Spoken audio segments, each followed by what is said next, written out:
Delhi CM Kejriwal కి మరోసారి ఎదురుదెబ్బ తగిలిందా? లిక్కర్ కేసులో అరెస్ట్ అయిన ఢిల్లీ సీఎం అరవింద్ కేజ్రీవాల్ కి కొన్ని కండిషన్స్ తో బెయిల్ మంజూరైంది. ఇక బెయిల్ వచ్చిందని సంబరపడేలోపే అతనికి మరొక ఎదురుదెబ్బ తగిలింది. కేజ్రీవాల్ కు బెయిల్ ను వ్యతిరేకిస్తూ ఈడీ హైకోర్టును ఆశ్రయించింది. రౌస్ ఎవెన్యూ కోర్టు ఇచ్చిన బెయిల్ పై ఢిల్లీ హైకోర్టు స్టే విధించింది. ఇక ఇదిలా ఉంటే లిక్కర్ స్కామ్ కేసులో మార్చి 21వ తేదీన కేజ్రీవాల్ ను అరెస్ట్ చేశారు. ఇక అప్పటి నుంచి ఆయన జైల్లోనే ఉంటున్నారు.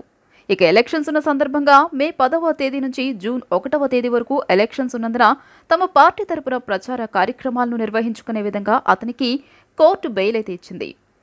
ఇంకా ఆ తర్వాత జూన్ 1వ తేదీన ఆయనే లొంగిపోయి మళ్లీ జైలుకు వెళ్లిపోయారు. నిన్న ఆయనకి బెయిల్ వచ్చిందని తన పార్టీ కార్యకర్తలు కానీ తన శ్రేయోభిలాషులు కానీ సంబరపడేలోపే హైకోర్టులో మరొక స్టే విధించడం అనేది కొంతవరకు బాధాకరమైన విషయమని చెప్పాలి. ఇదే కేసులో తెలంగాణలోని బీఆర్ఎస్ పార్టీ అధినేత అయిన కేసీఆర్ కూతురు కవిత కూడా జైల్లో ఉన్న విషయం మనకు తెలిసిందే. అయితే కేజ్రీవాల్ సీఎంగా ఉన్నప్పుడు సౌత్ నుంచి కొంతమంది బ్యాచ్ వెళ్లి అతన్ని కలిసి లిక్కర్ స్కామ్ కి సంబంధించిన వివరాలను తెలియజేసి అతనికి 100 కోట్ల రూపాయలను కూడా ఇచ్చినట్టుగా వార్తలు వెలువడుతున్నాయి. ఇక మార్చి 21వ తేదీన కేజ్రీవాల్ ను అరెస్టు చేసిన ఈడీ 10 రోజుల పాటు తనని కస్టడీలో ఉంచుకొని విచారణ జరిపారు. విచారణకు తను ఎంతకీ సహకరించకపోవడంతో జ్యుడిషియల్ రిమాండ్కి పంపాలని రౌస్ అవెన్యూ స్పెషల్ కోర్టును కోరారు.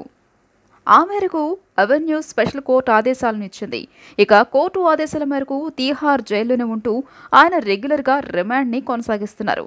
ఇక ఇదే కేసులో తీహార్ జైల్లోనే ఉంటున్న కవితకు మాత్రం బెయిల్ కూడా రావడం లేదు.